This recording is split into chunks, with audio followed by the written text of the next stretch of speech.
ለቀውሻል ምና ባሾኖች ነው ብሎ እንደገና ከግድግዳ ጋር አላትሞ ለቆኝ እንደገና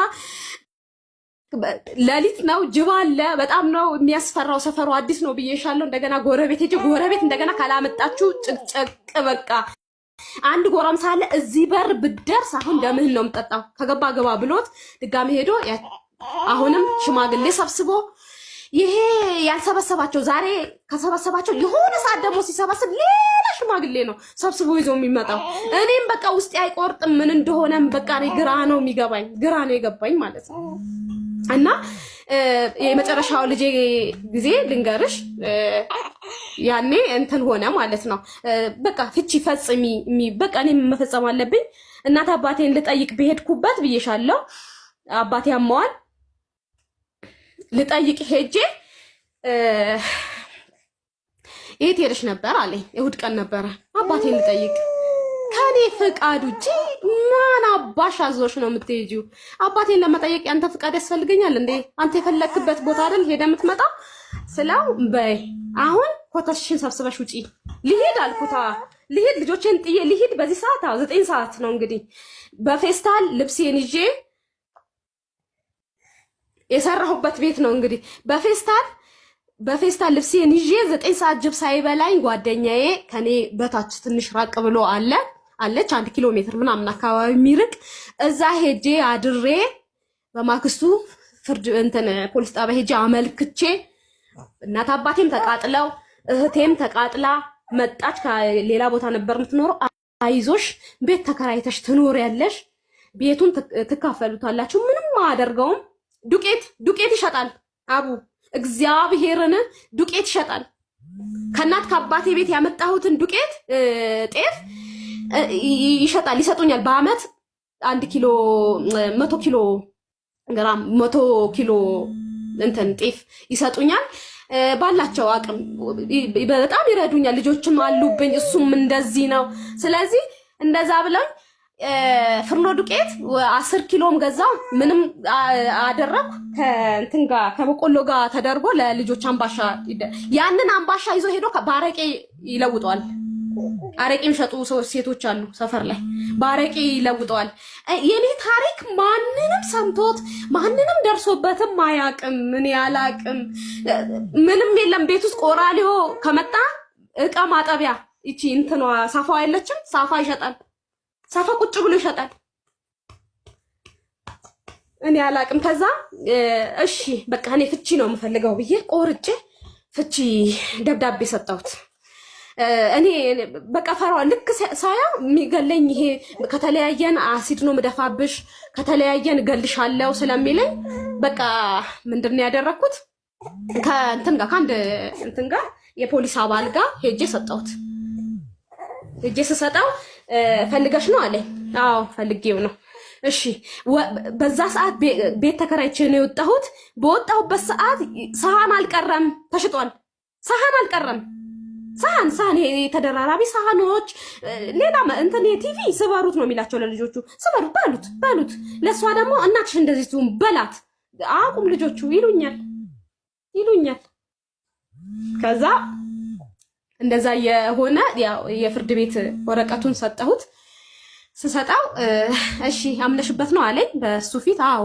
አምኜበት ነው አልኩኝ የፍርድ ቤት ቀጠሮ ደረሰ የመጀመሪያው ቀን ምንድነው ተባልኩ እንደዚህ ነው ብዬ አልኩኝ እሱ ምላሱ በቃ እንዴት ነው ሲያወራ ራሱ በጣም በቃ ይሄ ተጎዳ እኔ ባጃጅ ቶሎ ይበላሽብኛል በእጄ ምንም የለም ለዚህ ትንቀኛል እኔ ጭራሽ አይደለም ለመናቅ ላይ ወጥ ነው የሚደፋው ላይ ለሰው እንደምሆን አይደለም ለሱ የሱ ጊዜ አንደበቴ የማይሰራም እንባ ብቻ ነው በቃ ሰው ነው የሚናደድብኝ ማለት ነው እኔ ለሰው በጣም በቃ ይሄ በጣም አግሬሲቭ ነኝ በቃ ስናገር ቁጡ ነኝ ምንም እንትን የለኝ ትክክል ነው ባልኩበት መንገድ ላይ ሄዳለሁ ለሱ ጊዜ አይሆንም ግራ ነው ሰዎች አሁን ቤተሰቦቼ መተት ምናምን ይሉኛል ምን እንደሆነ ነው ግራ በቃ ግራ ማለት ነው ግራ ታመም ያለው ብሎ ቤት ውስጥ ቁጭ ብሎ ይውላል ቁጭ ብሎ ከሰራተኛ ጋር የተመቸችው ሰራተኛ ካለች ቁጭ ብሎ ይውላል ምንድነው ያው ከወጋቤ እንደዚህ እንትኑ ባጃጅ የሆነ ነገር ሳደርገው ይለኛል እሺ ቁጭ በል እና እኔ ታመሜ እንደዚህ ማትገዥልኝም በአመት ምገዛለት ልብስ መገዛለት እኔ ነኝ፣ ጫማ መገዛለት እኔ ነኝ። ምንም ነገር የሚጎድል ነገር የለም። ውጭ ላይ የሰማሁት ነገር እኛ ሰፈር አዳዲስ ቤቶች ይሰራሉ። ሰዎች እዛ ሴት ሲያስገባ እኮ አይተነዋል ይሉኛል። እሱ ታዩን አይቼዋለሁ። እኔ ፊት ለፊት አይቼዋለሁ። ፊት ለፊት ማለት ሱጮ የምን አባሽ ነው? ምን አባሽ ሆነሽ ነው በዚህ በሌሊት የሚያስጨውሽ ብሎ እንደገና ከግድግዳ ጋር አላት ሞኔክ ይተወኝ ማለት ነው። እና ያ ፍርድ ቤት ተደረሰ የመጀመሪያ ቀን እና እንዲታሰብበት በቀጣይ ትቀጠሪያለሽ የመጀመሪያው ቀን አይወሰንም ነው። ከዛ በቃ ትልልቅ እርጉዝ ነኝ ደርሻለሁ። ትልልቅ የሚባል በጣም ትልልቅ የሚባሉ የዳር ዳር ሽማግሌዎች መጥተው ማያውቁ ጠዋት እሑድ ቀን ነበር ቀጠሩኝ። ሄድኩኝ። ትልቅ ዛፍ ነው ዋርካ ያለበት ቤተክርስቲያን አካባቢ ነበር የተቀጣጠርነው። እዛ ሄድን። በቃ ጋቢ አነጠፉ። መጨረሻ ብዬ አቅቶኝ ምንድነው የሚያስቸግርሽ እንደዚህ ብዬ ከዚህ ነገር አሁን ካልሻቸው ነገር ውስጥ አንዱን ነገር ቢያደርግ ቤቱ ጥሎ እንደሚወጣ እዚህ ላይ ተፈርሞ ነው የምትታረቁት ተባልኩኝ። ታረኩ። እሺ ብዬ ታረኩኝ። እሱም ደስ አለው። ለ15 ቀን ጸበል ነኝ ብሎኝ ሄደ። እዛ ወንድሞቹም መጥተዋል። ትልልቅ የሚባሉ ወንድሞች አሉት። በምንም ደረጃ ትልቅ ናቸው። መጥተዋል። እነሱ ይዘውት ሄዱ። እዛ መጀመሪያ የነበረበት ቦታ ይዘውት ሄዱ ለጸበል ብሎ 15 ቀን ቆይቶ መጣ። ሲመጣ በቃ ጥሩ ሆነ። ለልጆቹ ጧት ተነስቶ ልብስ ያለብሳቸዋል። ሌላ ጊዜ ትምህርት ቤት የለም ነው የሚላቸው። እንዳትሄዱ ትምህርት የለም ዛሬ አትሄዱም ትምህርት ቤት። ልብ ኬዝ ያለበት ልጅ አለ። እህቴ ናት የጥቁር አንበሳ አመላልሳ የመጀመሪያ ልጄ ልብ ኬዝ አለበት፣ ክፍተት አለው ቫልቭ ተብሎ እሱ እንኳን ለማሳከም አይሄድም። ጤነኛ ነው ልጄ። ደረቱ ጋር አብጧል። እንዳው በሕክምናው ታዩና እንዲህ ለሚያይ ሰው ደረቱ ጋር አብጧል ልጁ። በቃ ምንድነው የሚባለው? ያው ቀጠሮ እስኪደርስ ወረፋ እስኪደርስ ቆዩ ነው የተባልነው።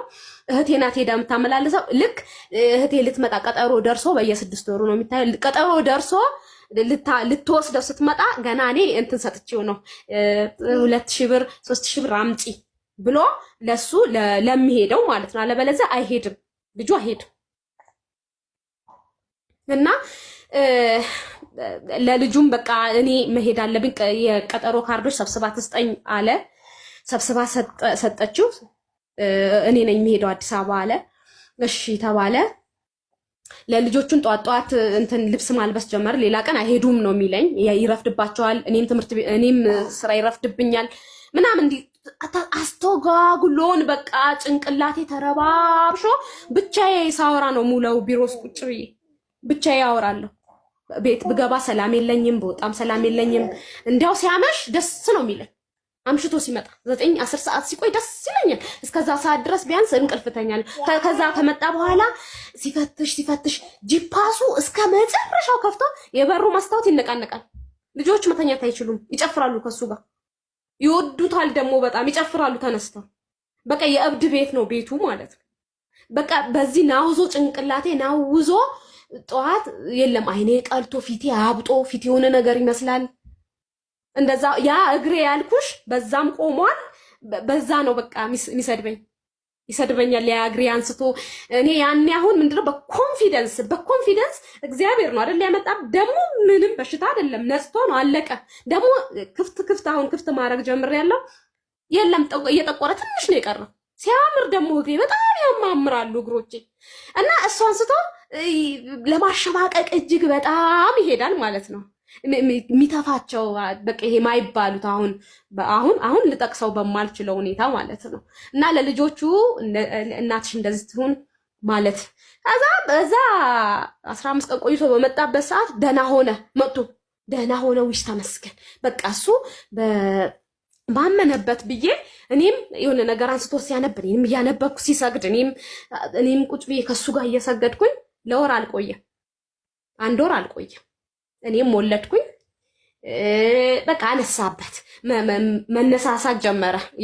ያ ሱሶቹ ተትቻለሁ ያለኝ ሱሶቹ ከሰራተኛ ጋር መሞዳሞድ፣ ዕቃ ይዞ መውጣት፣ ቤት ሰላም ማጣት። በቃ እኔ እኮ ቁጭ በል ሰላም ብቻ ስጠኝ ነው እኮ ያልኩት። ሰላም ብቻ ምንም ነገር አልፈለኩም፣ ሰላም ብቻ። እዛ እንደዛ ማድረግ ጀመረ። እንግዲህ አሁን ልጅቷ 2 ዓመት ሆኗታል። ኦልሬዲ እንዲሁ ነው ያለነው። እንደዚህ ነው ያለሁት። ያው እንዲሁ አሁን የለም።